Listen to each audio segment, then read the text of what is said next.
Muy buen día. Mi nombre es Nancy Fernández Munguía y el día de hoy hablaremos sobre dos capítulos muy importantes del libro Derecho Internacional Público de Víctor Rojas. Vamos a tocar temas sobre los sujetos del derecho internacional público y el territorio del Estado. Y para entender a mayor profundidad, tendremos que entender primero por qué está compuesto un Estado y, en su caso, un mismo territorio. Dentro del libro, nos explican que un territorio es entendido como un espacio geográfico, en donde el sistema jurídico nacional de un Estado es válido. Mismo territorio estará delimitado por fronteras, ya sean terrestres o marítimas, esto según sea el caso. Oye, Dia Joe, tu letrero está mal. Estamos en Australia. Señor, la embajada se considera suelo norteamericano, señor. ¿En serio? Mira, muchacho, estoy en Australia. Ahora en Estados Unidos. Australia, Estados. Ya entendí, Australia, papá. Estados. Australia, Estados. Homero, vamos. Australia, Estados. Australia, Estados. ¡Au! En Norteamérica no toleramos estupideces, señor. Después de haber delimitado el territorio, tenemos el pueblo, el que también es delimitado por el Estado al que éste pertenecía. Y el Estado tiene la capacidad de hacerlo funcionar según su orden jurídico, aunque para el derecho internacional público el poder del Estado no está por encima de este, lo que lleva a ejercer al Estado en un orden jurídico internacional. Aquí empezamos a entender el poder, que es la capacidad de hacer funcionar a una soberanía tanto interna como a una soberanía externa. El principio de efectividad quiere decir que en los tratados internacionales celebrados van a limitar el poder soberano de un Estado y las limitaciones de orden jurídico internacional van a proteger sobre todo a los derechos humanos. Buenas noches, adultos. Interrumpimos esta transmisión para llevarles una presentación especial. Nuestro programa se titula ¡Conocemos todos sus secretos!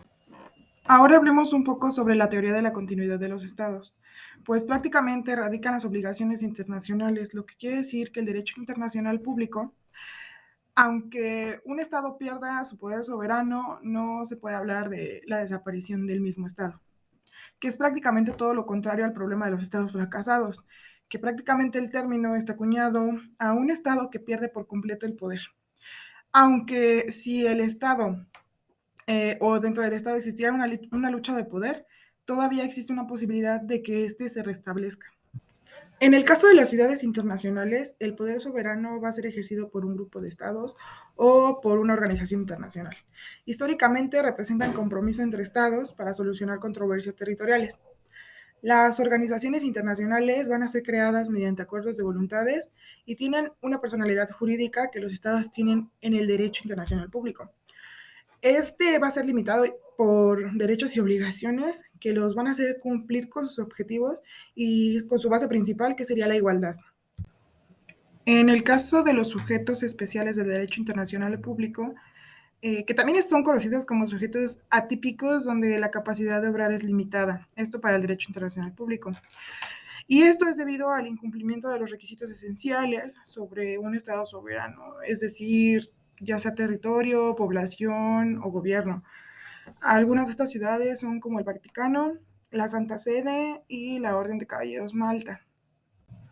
Y por otro lado tenemos a los sujetos con personalidad dudosa, que serían rebeliones o regímenes de facto y movimientos de liberación nacional. Bueno, ¿y por qué no nos dijiste? ¿Por qué lo mantuviste en secreto? En el caso del territorio del Estado existen dos. Uno sería el territorio originario, que es el territorio de un Estado que es adquirido sin que le perteneciera a otro Estado con anterioridad. Mas soy patriota, yo amo a mi país. Si no compran mi disco, Al Qaeda ganará. ¡Mi país! ¡Mi país!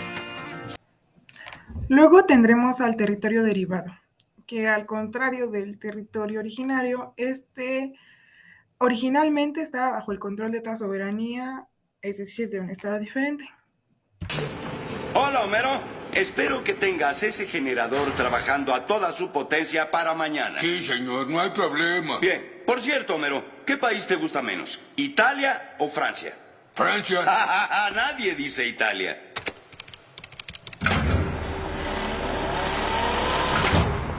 Nunca había visto esta oficina. Ni debías, es mía. En el caso de la anexión, que es prácticamente la adquisición de un territorio extranjero por parte de otro estado, existe una doctrina que se llama la doctrina de Smithson, que prácticamente establece que los cambios que sufra un territorio en un estado que haya sido llevado por medios prohibidos del derecho internacional público no llegarán a ser convalidados con otros estados. Por otro lado, tenemos el concepto de cesión, que es el traslado o transmisión de derechos de la soberanía territorial de un estado a otro con todos sus derechos y obligaciones del mismo. En el caso de la adjudicación, este territorio se traslada a un determinado estado, existiendo varios tipos de frontera, como la frontera de tierra, de aire, de agua y la de subsuelo. No, tú sal. No, tú. Tú. Bien. Yo salgo. No, Stitch sale. Yo me voy antes. No, yo me voy Stitch antes. antes. Stitch antes. El uti possidetis constituye una expresión concreta del principio de efectividad. Si en la posesión de un territorio surge un conflicto, deberá ser reconocido por el derecho internacional público.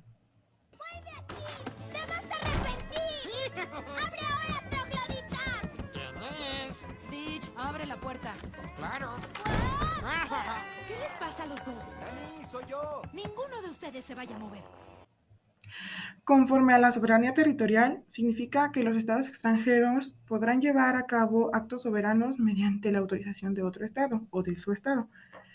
¿En qué forma el estado le puede ceder los derechos a la soberanía territorial o de su soberanía territorial? En sesiones administrativas, el estado va a transferir los derechos, como por ejemplo la adquisición de arrendamiento. En las sesiones administrativas, un estado le transfiere a otro la administración. En arrendamiento, el estado arrendador transfiere de manera limitada y temporal los derechos de soberanía territorial. En la servidumbre, el estado transfiere a otro estado determinado derechos y soberanía territorial.